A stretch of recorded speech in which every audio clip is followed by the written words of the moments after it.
Hi, everybody. Thank you so much for joining our second hatching hour. It is such an honor anytime we're able to gather online because time is our most precious and valuable resource. And so the fact that you created time and space out of your very busy day to come and spend the next hour with us, I just am very, very grateful for that. And so the goal of Hatching Hour is to bring on different guests and have different topics that all help us live better and work better and to learn and be inspired in community. Because part of how we can learn and how we can grow is by also having a support system. And so we are really with intention building and cultivating a hatching community. And I'm really excited about what we're going to learn together, how we're going to grow together over the next several months, next several years. And so today's topic is the power of mindset, choosing your thoughts, feelings, and actions. And I am so excited to be introducing two dynamic people in my life. They are mentors, they are friends, they are colleagues. Ty, I have known my entire life. Stephanie, I have known almost 6.5 years with our time working together at Best Friends. But I want to just read you a little bit about each of our speakers today, and I'll talk about what we're going to do today. So Tai Ma is a Chicana Mayo Indian Shaman psychic teacher and mindset coach on a mission to help people harness the power of their minds, reconnect with their guides and ancestors through spirit communication, and support self-healing journeys. With a lifetime of exposure to healing practices, Ty's passion is rooted in teaching techniques that empower individuals and restore their creative power and personal sovereignty. Ty utilizes various tools and coaching to reframe unproductive thinking, enhance self-awareness, and facilitate personal growth. I love that. And Stephanie Macgill is the founder of 615 Oracles, a multidimensional coaching and consulting firm for emerging and established leaders who have a bold vision and desire heartfelt support and accountability. With over 2 decades of experience in the nonprofit sector, she blends her professional experiences with her personal journey of spiritual seeking, learning, and healing. Stephanie is a business advisor. She's our business advisor. Idea doula, I love that. Leadership coach and yoga teacher. She resides in Bentonville, Arkansas with her 2 chihuahuas, Susan and Phil. Thank you both for being here so much, Ty and Stephanie. It's an honor, truly. And one of the things we wanted to do today is actually start with a grounding. So we've asked Ty to really kind of kick off our call with a grounding. So Ty, welcome. And before you kind of walk us through this exercise, I would just love to know a little bit about how your own practice, how you relate to this exercise, how you learned these practices, and why they're so beneficial. Thank you for having me, and hello, everybody. I am going to actually lead us through a somatic exercise called switching. And this is something that I really love to do because you can do it anytime in between appointments. You can do it pretty much. It's very accessible throughout your life. So it's a tool that I like to take with me anywhere that I go. I learned it from Capacitar International, and so their website is capacitar.org. They actually go around the world teaching people these types of exercises, specifically people that have experienced trauma in warring countries. That goes to show the power of the exercise itself. So the thing that we're going to get from this exercise is we're going to be cultivating brain-heart coherence, which is the opposite of fight or flight, freeze or fawn state of being. And so that's why it's so kind of powerful and important, especially if you're experiencing any type of trauma or trauma trigger. To do this exercise, you're sending your body these messages that you are okay, you are safe, nothing in your immediate environment is going to harm you. Now, it's very important, even if you are in some kind of situation where it's a warring type of situation, taking a moment to give yourself that, cultivate that brain-heart coherence, even if your outer experience is dangerous, will give you more of that energy and front brain awareness to take steps towards your safety in a way that is more productive than just reacting at a fight or flight. Because at a fight or flight, your body might kind of give you the impulse to run away. But if you're not thinking clearly, you might run into another area of, quote, danger. So that's why it's a little bit powerful to do these. So if you would like to join me in this exercise, I invite you to sit with your feet flat on the ground. We're going to cross your left ankle over your right ankle. Put your hands in front of you like this. Turn your thumbs downward. Take your right hand over your left wrist, interlace your fingers, and swoop under. Take a deep breath here. If this is not comfortable for you or you are unable to physically hold this position, you can augment it by putting your hands flat on your chest like this. But it's very important that if you augment it for comfort, that you visualize your body in this position, because that visualization or this physical position is what's going to cultivate brain-heart coherence. So just being in this position is already sending signals to our physiological systems that we are okay, we are safe, we can proceed with caution, but that we don't have to be defensive or reactive going forward. So I invite us to stay here for another few seconds, taking a deep breath, relaxing your shoulders, your jaw, your hips, anywhere in your body where you might be feeling tension. Now, you get the most benefit out of this position if you stay here for 30 seconds to a minute or longer. I would say the minimum would be 30 seconds, but I would always try for at least a minimum of 1 minute.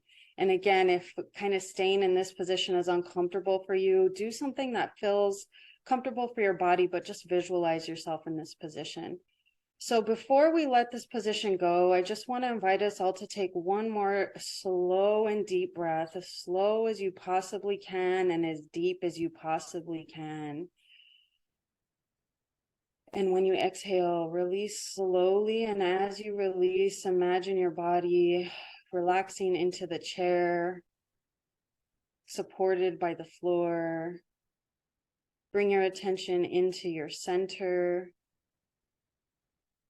Maybe repeat to yourself, I am safe. I am okay. And when you're ready, just undo your hands and your feet as you feel comfortable. So Jose called that a grounding exercise, which is, it's definitely a grounding exercise. But sometimes when I think of grounding, I think of some type of guided visualization. This, to me, you can add the guided visualization, but it's not necessary. Just being in that physical place will do the brain heart coherence cultivation. So thank you for joining me on that. Oh, thank you. I really appreciate learning all of these different modalities, because I think planet Earth is a trip, especially right now. And I really think we all need as many tools in our toolkit to help us get regulated so that we can operate with intentionality. And for me, I want to operate with intentional compassion. And these techniques that you've taught me, Ty, have really helped me. Like this and a number of other things that you've kind of shown me has really, it's been a game changer in creating a healthier well-being. So thank you for that. And we'll be doing some other exercises throughout, because we want to give everybody here some skills and some tools that you can take beyond this, that you can use for yourself. You can share with your family, with your friends, with your team members, because we are all triggered and activated at home and at work. And so these things can really, they transcend both places. So I wanted to talk a little bit now about mindset coaching. So this question really is for Ty and Steph, but Ty, if you could kind of kick us off. I know you two have been working together for 6 months. I would love to know, doing mindset coaching. So Ty, could you tell me, like, what is mindset coaching, and like what could one expect in sessions working with you? How I approach mindset coaching is discovering through coaching sessions how people are thinking about the challenges that they are navigating, and or how they're thinking about the goals that they want to accomplish. And through kind of discovering how you're thinking, about the things in your life, we can also then discover how you're probably acting, and those actions are what bring your results. And so, I've studied a lot of different modalities over the course of my life, and I always heard things like thoughts become things and thoughts become your results. After a long time of studying that abstract kind of concept, I've worked to make a practical kind of roadmap to help people get from point A to point B, but within the construct of how are you thinking about this? Does that answer your question? That was really helpful. And so, because I know that in our mindset coaching, when we work together, you helped me like really think about like what I'm thinking and how it connects to my feelings and how that, really promotes or evokes my action. And within that, you talked a lot about beliefs. You do a lot of belief work. Can you just share a little bit about what that can look like? Yeah, again, so a lot of this started for me about like 17 years ago when I learned the law of attraction, where I first became aware that your thoughts have some type of influence over your feelings and your actions. And so along those lines, I heard concepts also like belief is a thought that you keep thinking. I also learned about the concept of neural nets, which is like on a more neuroscience type of situation, under the concept of every thought you think sends an electrical charge throughout your brain. And the more that you do that, then it creates a neural pathway and a neural net. And that's what basically habits are called on a neuroscience type of spectrum. So with that being said, I also realized, okay, well, I have to keep thinking the thoughts that I want to think over and over if I'm going to develop a belief. And so I have exercises to kind of really lock in and practice cultivating thoughts on purpose. Also, what I realized too, Greg Braden has a really cool book about this. I think it's called The Spontaneous Healing Power of Belief. And he really goes into how a belief is created via the evidence that you see in the world. And so mixing that concept with all of this kind of quantum science about unlimited perspectives, I've realized that a belief is a thought that you keep thinking. It's a belief is cultivated by evidence that you see in the world, and a belief is cultivated by the evidence that you create in your imagination from the unlimited possibilities. And so with all of those together within a coaching session, we can access all of those. And what's interesting is when you lock into thought and when it starts to become a belief, you can start to feel it in your body. When you start to believe a thought, you start to feel a certain way. And the more that you feel a certain way and the more that you believe that thing, then your actions, your approach to the world starts to, well, two things start to happen, in my opinion, because I really do believe in the quantumness of it all, that one, you believing in something opens doors of opportunity for you. But two, you believing in yourself and believing in something sets you up to take action, to say yes to those opportunities and be able to walk through those doors of opportunity. That is something that I do with my clients as we work on beliefs, because if you don't believe in what you're doing, you can spend years and tons of time and energy and money and not necessarily get the result that you wanted to achieve to begin with. So why spend all that time trying that first when you can start with belief, set yourself up for success, and then do the other things that are necessary to accomplish your goals or navigate your challenges? You just dropped so many insightful things that I'm going to have to rewatch this recording myself and jot back, because yes, I really appreciate all of the vastness of that response. Steph, I've been talking to you about Thai probably for years. I remember thinking when I first started getting to know you, Stephanie, you would really get along with Thai. Like this would work. And I would tell Thai, like, you need to meet my colleague and friend, Stephanie Macgill. She's great. And I think you two would hit it off. And last year on Instagram, I was like, hey, you all, I'm going to finally connect you two. But, Steph, tell me, what was it that felt like it was the right time to like connect with Thai and start working with her? Well, you made it the right time because yeah, I was like, yeah, Ty sounds great and sure, coaching, but I was like, I didn't really know why I needed a coach and I didn't really know what was in it for me. But y'all just saw Ty's magic on display, and like that's what it is. And so we had our first meeting, and it was like, oh my gosh, yeah, I totally need this kind of support. So we started working together last spring, and the challenge or the thought or the belief that I presented Ty I wanted to work on was my relationship to money and how I manage it, how I earn it, how I spend it. And I was really afraid. So the belief is a thought we think a lot, and our thoughts influence our feelings, and our feelings influence our actions, and the actions influence the results. Like that's something Ty told me in our first call. I think about that almost every single day. It is such a beautiful, logical, step-by-step process, like Ty was mentioning, of how our thoughts create our reality. And so Ty helped me see what my feelings were about money, which was fear, doubt, worry, I didn't trust myself, et cetera, et cetera. And so she said, okay, well, how do you want to feel when it comes to money? So I named those feelings. And then we identified, okay, well, what actions do you take to feel those feelings? What are the outcomes? And what is the thought that sort of wraps all of that up? And we did that. And in a couple of sessions, I had like completely transformed my mindset and my beliefs around money. And it was incredible. It was a story that wasn't mine. It was my mother's and my family members. And I got to rewrite that story and own my story. And that helped give me the confidence to start my own business, because I was like, oh, I can relate to money differently.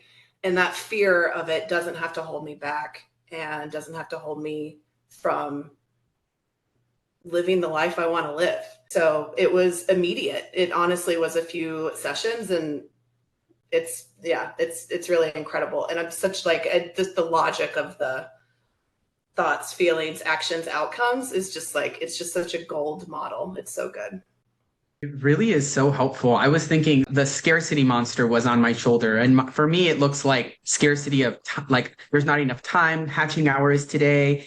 I just started to have a narrative that was stressing myself out, that was influencing how I was talking and communicating with Angel. And I was like, okay, I need to go for a run. And so I went on a run and I started to ask myself, how do you want to feel right now? What, like, how do I want to feel? And I was like, I want to feel grounded. I want to feel connected. I want to be able to not be so wrapped up in what I'm upset about that I'm not listening to what you all are saying. I'm still working through what I'm pissed off about, or what I'm frustrated about, or what I'm anxious about, or what I'm scared about.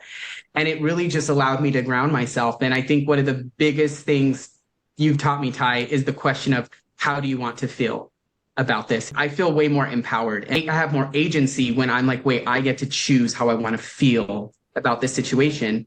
And sometimes I'm activated. So I'll do a switching, I'll go for a run. There's also these things we can do to regulate ourselves out of that fight or flight. And then we're really poised to like really receive the answer to how do I want to feel. And we don't invalidate how we feel if how the current moment isn't what we want in the future. We feel what we're feeling right now, but we know we actually do, like you said, have agency to change that. And it's by taking actions or by thinking something different. I'm curious, Ty. It takes self-awareness, and emotional intelligence and emotional curiosity to start to explore our feelings and how those connect to our thoughts, how they connect to our feelings, and realizing that we have agency and we get to choose how we want to feel about something. Tell me when you first became like attuned to that, because in our conversations it's much earlier in life for you where you started to connect to that. Can you tell me a little bit more about that? Yeah, for sure. So just like a note, I did not discover the fact that your thoughts influence your feelings, influence your action. This is something that's widely discussed in psychology, This is very closely related to the cognitive behavioral coaching framework out there. And so basically, as far as my coaching approach and the Feel to Flourish framework, which we might get into a little bit later, I just jump in that feedback loop on the feelings, and we'll get into that more. So I just wanted to kind of put that out there in case anybody wants to kind of discover for themselves a little bit deeper, but between now and maybe talking to me again, hopefully, that you can kind of look at more closely at what we're talking about as far as how the thoughts, feelings, actions, feedback loop by looking up cognitive behavioral coaching models and stuff. So I figured that stuff out later in my journey as I started researching quantum physics, neuroscience, coaching, law of attraction, all of that stuff. But as far as figuring out my agency over the way that I was feeling, I remember this, one of the first visceral times that I could remember is in around 4th or 5th grade.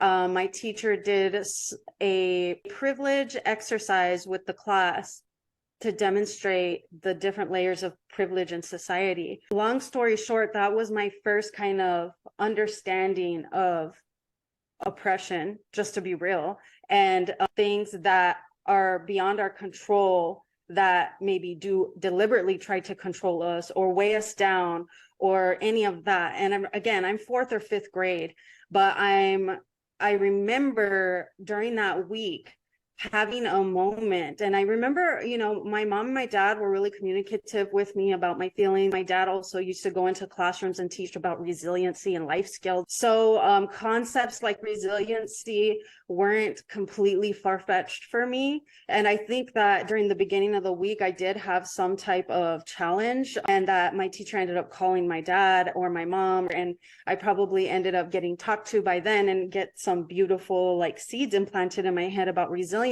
But I remember feeling like this aha moment of, no matter what anybody out there or any situation out there, no matter what anything is going on, I can decide how I feel. And if I can maintain my joy or my well-being, regardless of what's being imposed upon me or what's out there, they can't get to me. They can't break me. This is how I keep my power. And so for a 4th or 5th grader to realize that, that was kind of a big deal. And then I became a soul rebel and just kind of took it from there and was like, you're never going to get me down type of thing. I love that you were able to connect to that part of you. And I think it's part of why you become who you are today, is you've started this at that young age. And for many of us, we don't have that kind of deep connection at a young age. Steph, can you tell me a little bit about when did you first start to relate to your thoughts, your feelings, and your actions in terms of that loop? 4 years ago. So it was really honestly a totally opposite experience. I was always a late bloomer, and my family doesn't talk about feelings. Everything is fine. We don't talk about we don't work through conflicts. We don't express our needs. We just get huffy when they're not met because, people should read our minds. So that's the kind of environment that I grew up in. And, I didn't learn language and context for the things that happened to me as a young person, physical injuries and really bad abusive relationships as a teenager. And so I did what a lot of people do. I erased memories, I numbed, I disassociated, I retreated from myself. I didn't have any other coping mechanism. And so whether that was, using food or alcohol or sleep or working too much to avoid how I was feeling, that's really what I did for 20 years. So it was about 5 years ago when I moved to Salt Lake City is what helped start sort of what I term my reawakening. And I started working with different therapists, cranial sacral, Reiki. I did EMDR therapy, highly recommend it. It was transformative for me. And I did yoga teacher training. And basically all of that was how to learn to come into my body and build a relationship with myself as an adult, and to be in this body and to feel the feelings that it feels and learn how to accept those. And now, thanks to Ty, learning how to work with those and really not only, I used to joke with my therapist, fine, I guess I'll feel my feelings. So now I really embrace that. I'm down to feel my feelings, and I'm down to use them to create what I'm looking to create in my life. I love that. I remember my therapist telling me, Jose, you're really good at intellectualizing your feelings. And I was like, what does that mean? And she's like, you understand how the feeling works. You understand how you want your feeling to work. She's like, but you're not feeling the feeling. You're Yeah. still wanting to bypass the discomfort of Mhm. going through that emotion. And it's interesting because I think in many ways, that was my superpower. For the first part of my career, working in a really intense environment, an animal shelter where so many animals are not leaving alive, that kind of compartmentalization of like shove this down and just do what's in front of you allowed me to sustain myself in a really toxic environment while working to make it a less toxic or hopefully not toxic environment. So what I realized is that served me in my like 20s and it doesn't serve me now because I want to operate with a different level of intentionality, which means I want to have all of my faculties open and aware. I used to describe it like I used to ostrich it, like put my head in the sand on the things I just didn't want to deal with. For me, it looked like throwing myself into work or mariachi music or whatever those things were. And I think I've been connected to my feelings, but like you, I think I've only really been as deeper with it, really feeling the feelings, probably in the last like handful of years. Mhm. We have good survival mechanisms, right? Like that's coping, and sometimes you do what you have to do, and it takes practice to build the capacity to feel feelings, and that's why like that switching technique and anything that's really able to ground your nervous system that's what's been the game changer for me, is being able to regulate myself so that I'm not making like spontaneous decisions from fight or flight. So, the switching and other somatic exercises like that, in my opinion, is what separates, as far as choosing how you want to feel. Doing a somatic exercise first, it forces you to acknowledge that you are having a feeling and it's in your body. And then once you are regulated, at that point, choosing and asking yourself, how do I want to feel? I think that there could be a potential for people to see this feel to flourish framework of asking yourself, how do you want to feel within this situation? And then just committing to that feeling. It could be seen as bypassing everything else and just like ostrich heading yourself in the sand. There's a balance to that. I think that when those triggers and when those feelings come up, dealing with them head on through somatic exercises, facilitating that energetic charge through your body, is not bypassing it. It's that concept, the only way out is through. And if you kind of support yourself with those somatic exercises, your nervous system grounds itself. So any sense of panic of going through those feelings is kind of like in check. And by the end of that somatic exercise, ideally, you're in more of a coherent state. So you're through that challenge, you're more at a neutral place mentally. And now you're able to ask yourself, okay, within this challenge, how do I want to feel? Even though I was just feeling discouraged, frustrated, whatever, now that I'm here, how do I want to feel going forward? Can you share a little bit for folks on the call who aren't familiar with somatic exercises, what that is? I know that somatic, the root word of that is soma, which is body, which is a body exercise. And the somatic exercises that I work with specifically are for regulating the nervous system and cultivating a brain-heart coherence. So when it comes to somatic exercise in general, there are people that are specialists in this and really kind of go really deep into this. I would consider myself a surface level type of somatic practitioner, just to kind of get us into a place of coherence and really kind of start to implement the thought work. What about you, Steph? What do you think? Yeah, I consider myself a somatic hobbyist, but yoga is somatic work because it's of the body. Dancing is somatic, stretching, breath work, which I love. It's really all about finding safety in your body and doing this thing called pendulating. And but yes, it's like what Ty said. To me, it's all different techniques to relate to yourself, to let your body express itself.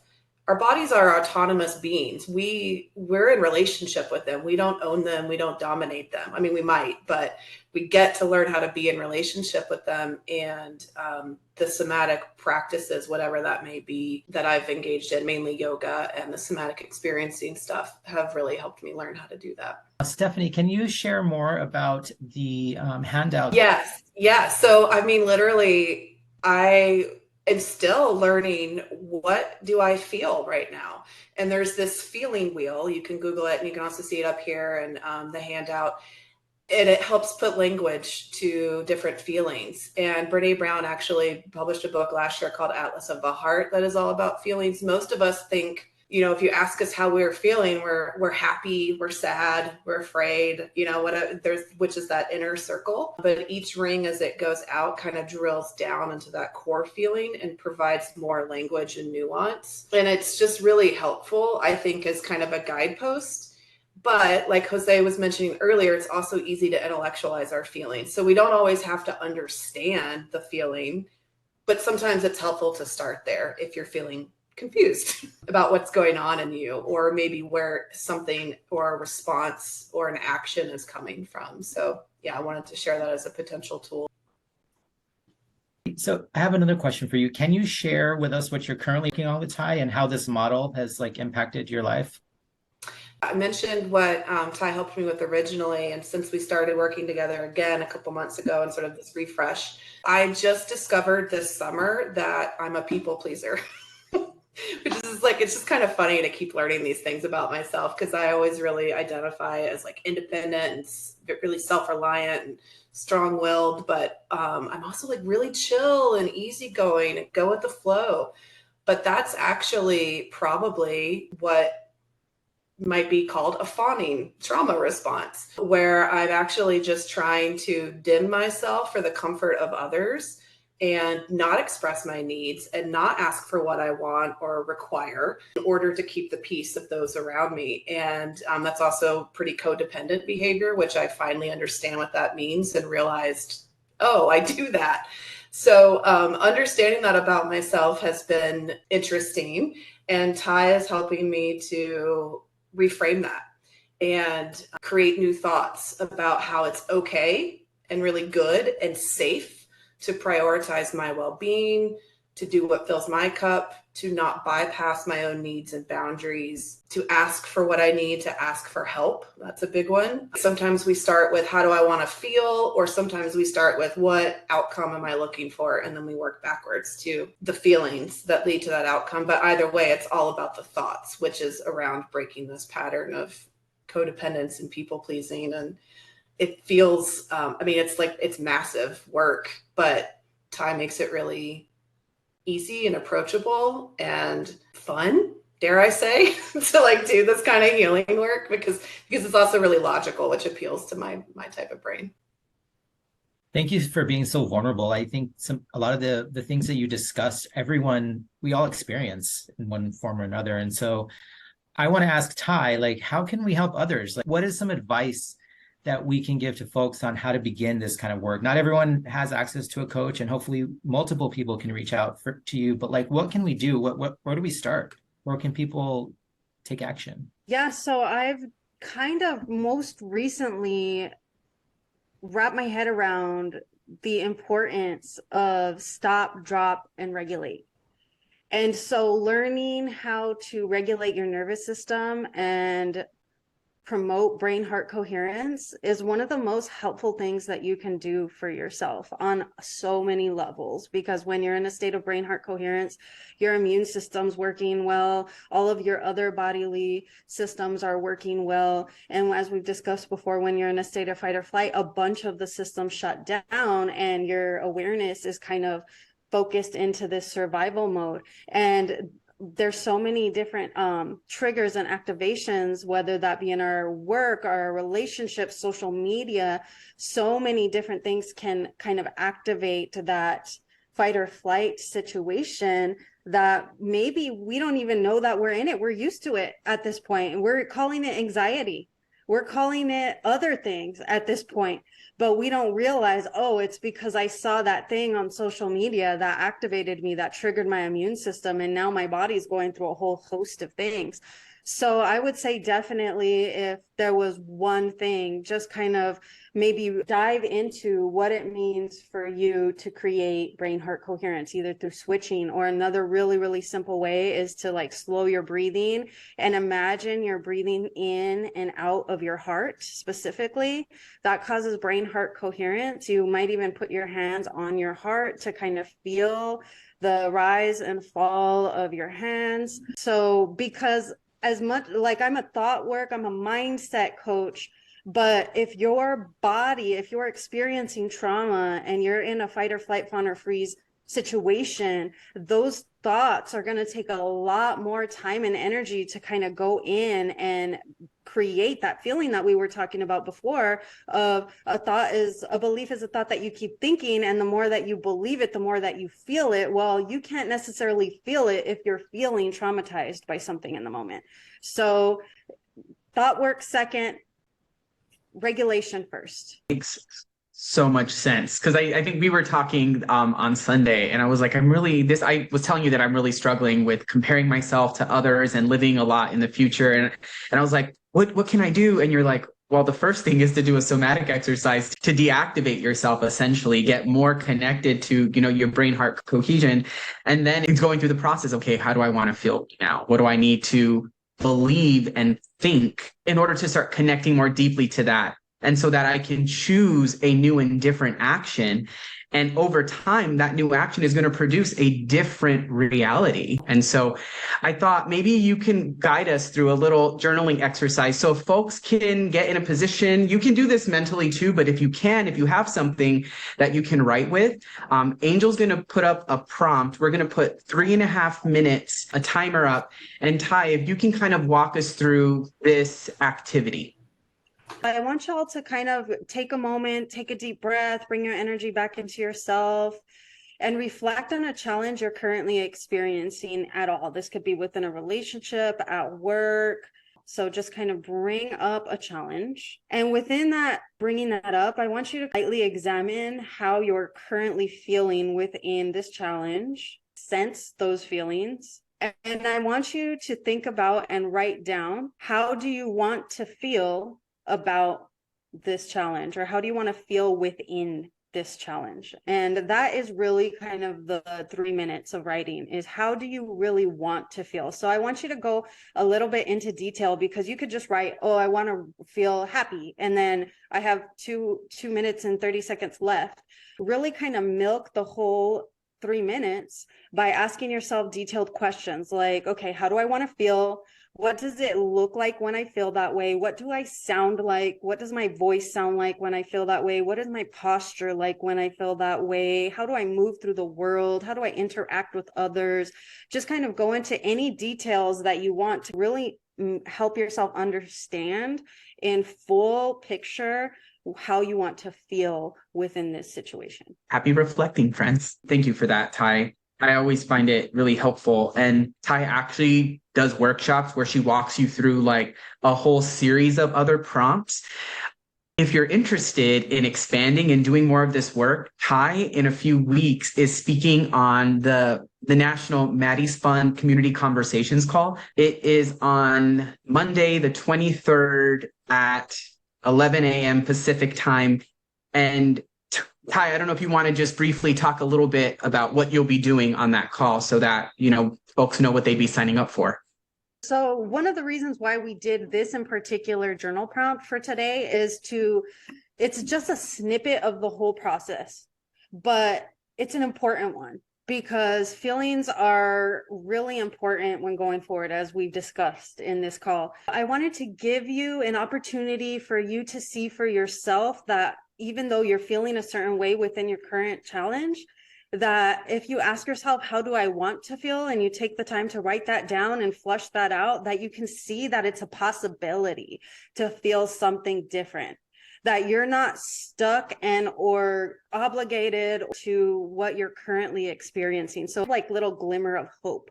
So on the Maddie's call, it's going to be going into the other aspects of the cognitive behavioral coaching feedback loop. So my goal is that if you are experiencing a challenge, which who isn't these days, right? That you can go into this call, this workshop, and do the work with us and leave that workshop with not only a new emotion that you're committing to, but a new to-do list of actions that you're going to take within that challenge that will reinforce this new, what I'm calling empowered feedback loop of empowered thoughts, empowered actions, and empowered feeling to kind of get you out of this situation where you're a victim of circumstance to your challenges and put you back in the driver's seat and maybe connect with a feeling of self-empowerment. I love it. I'm hosting that call with my colleague and friend Nadia. And so I hope y'all can join again. I want to do a rapid fire questions with Stephanie, Angel, and Ty. What are things that you do? What are practices that you employ every day to help you better practice being connected to your thoughts, your feelings, and your actions? Angel, why don't you, what do you do these days? As you know, I've undergone a medical long healing process. So I've actually implemented meditation every night before bed, or when I'm feeling stressed or feeling physical pain, I will sit and go on YouTube and just search jaw relaxation meditation, because that's the issue that I'm currently having. I had jaw surgery. So, but even if you didn't have jaw surgery, as humans, we carry a lot of stress and anxiety in our jaw, and it's related to our hips and our jaw are all like, our body's so connected is what I'm realizing. And that's led me to yoga as well. So yoga, and the root of that is breath work. Like in yoga, you're learning how to breathe. With meditation, you're paying attention to your breath. And I remember being in surgery and they're telling me, breathe in and breathe out, breathe in. And they were like, do you do yoga? Because like your lung capacity and how you're breathing and how you're like, I was literally able to control my blood pressure by breathing. And I saw a lower, like when I first went in, they took my blood pressure and I did some meditation with deep breathing. And like a few minutes later, it dropped. So like it sounds wild, but it's something that just breathing, when we focus on that, like breathing in for 5 seconds and breathing out for 7, that really lowers a lot of anxiety and blood pressure and all that stuff. So that's what I do. I love that. One thing that I like to do is, especially when we think about the actions, do this work to inspire more empowered actions, because our life is a culmination of our actions. And part of cultivating a good habit is rewarding yourself when you're establishing a new habit. So let's say one of the things I'm working on this week is to actually run my own race, not compare myself to others, and really think those things and believe those things and make my actions aligned. And what I'll do is at the end of the week, if, as I'm kind of working and practicing on showing up to meetings and running my own race and being aligned, I'm going to take myself out to maybe some ice cream, or maybe I'm going to go do something that I really have been wanting to do. And it's important that we reward ourselves when we are working to create new habits, because it's just that reinforcement of it's kind of like when you clicker train your pup. It's like, oh, sit, here you go. Here's a treat, click, right? We got to do that with ourselves. There's a reason it really works. So life hack yourself. And as you're doing these things, build in rewards for yourself that match what you're accomplishing. Steph, we want to try this one more time? All right. One word, journaling. Journaling. Easy, quick. Great. Yeah. What about for you, Ty? Journaling as well, 100% will connect me directly to how I'm feeling. If I am not mentally kind of getting in the way and I get my pen to my paper and I just do it uninhibitedly, 100% all the way to my feelings right away. Tapping EFT situations is something that I really like to do. I do that a lot in my workshops as well. And a morning and an evening routine is when I'm really wanting to be on top of my game, or I'm experiencing a hardcore challenge and I need to stay on a high vibe, stay on a deliberate path. I ask myself a few questions every morning and I ask myself a few questions every night So the morning routine is as simple as like sit and breathe in the essence of thank you for 1 minute. And the earlier in the morning, the better, because when you wake up, your brain is in a state of alpha. And so doing things like this extends that brainwave state where you're very clear and you have good decision-making abilities, etc. So sitting in the essence of thank you, and then just asking yourself, how do you want to feel today? Now, again, when you're going through a challenge, this is huge to think about beforehand. And then what do I want to think and believe today? Just really quick answers. What will I do if I experience challenge? So this one is good because I don't want to experience challenge, but I want to know how I'm going to react if I do experience challenge. And I want to know that ahead of time, so that way I don't waste as much time or energy letting things get me bent out of shape when they do happen. So then the evening routine is super simple, bringing up the essence of thank you, just kind of cultivating those feelings of gratitude.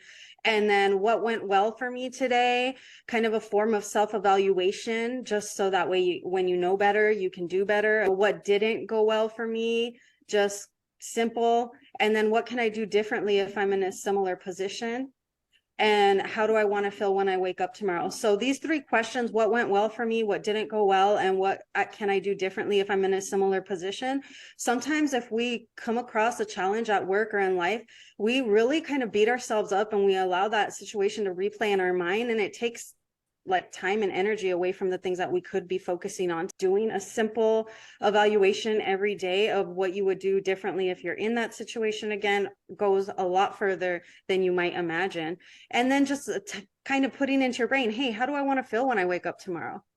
That's just like, this kind of goes into this other thing that I do, which is Abraham Hicks calls it segment intending. Joe Dispenza calls it mental rehearsal. And so basically it's this idea of intending what you want to experience in every segment. And so for me, asking myself, how do I want to feel when I wake up tomorrow, is me pre-paving what I want to feel, pre-intending. I also use a tool like a journal called the 5-minute journal. It's also kind of daily prompts. Kai is going to be coming out with her own journal soon. So at some point, you'll be able to plug into that. I would love Angel to let you all know when our next hatching hour is.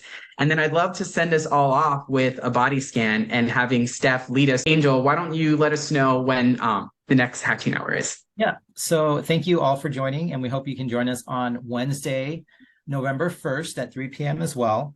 And we are going to have special guest Sarah Shire, and she's a best-selling author and thought leader on compassion. Our session is titled Beyond Burnout: Cultivating Compassion for a Happier and healthier workplace. This is really incredible. When I first started thinking about Hatching Hour and bringing speakers and people who can share what they're doing in their lives, that can give us some insights on what we can do to live more peaceful, intentional, deliberate lives. Thank you so much, Stephanie and Ty, for being, on our second Hatching Hour. It's been an honor to hear and learn from you. I'm sure we'll have you on to continue the conversation.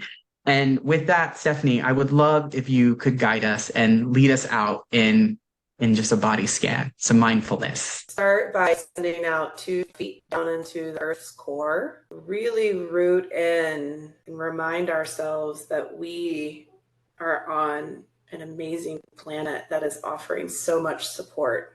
And we can ask her for support at any time. And as you start at the top of your head and just notice what you're feeling, and if there's any areas of tension, you can invite your body to release that in your forehead and your eyes, your nose, your jaw.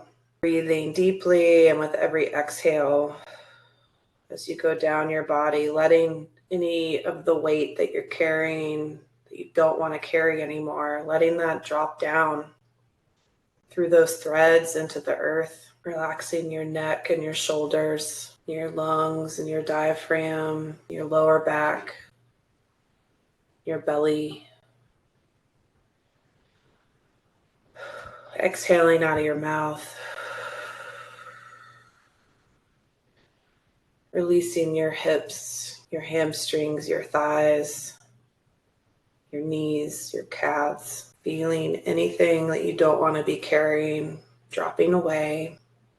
Your ankles, your heels, your arches, the balls of your feet, and your toes. And remembering that this is a practice you can do anytime, in between calls at work, in the car, in the shower, in the hallway, wherever, whenever. You can gift yourself a few minutes to ground down and let a little bit go. Thank you. Thank you, Stephanie. Thank you, Jose. Hope all of you have a beautiful rest of your week. My wish for you is that you'll approach the next few days with an intentionality and a curiosity of, how do I want to feel? Like, think about how powerful that is to say, how do I want to feel? And what are the things that I can think to reinstill that feeling? Because once my body feels that, I'm going to be inspired to take new action. And what might my life be? And what might my life be in a week, in a month, in a year, if we approached our morning, our afternoon, and our evening that way? I feel like this is one way we can start to cultivate peace, because I don't know about you, but for me, when I shut down because I'm overwhelmed, I'm not as thoughtful in my regular interactions. I don't feel as of service when I'm so stifled by fear and anger and sadness and hopelessness. So part of what I've been asking myself is, how do I want to feel even amid this really heavy time?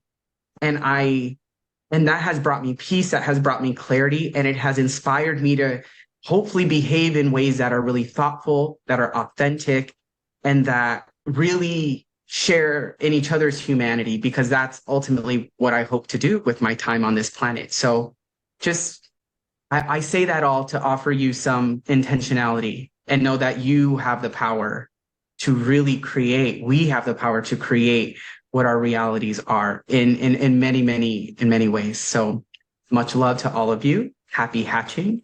And thank you again to our guest speakers and to Angel. It's been really, really great. Thank you so much.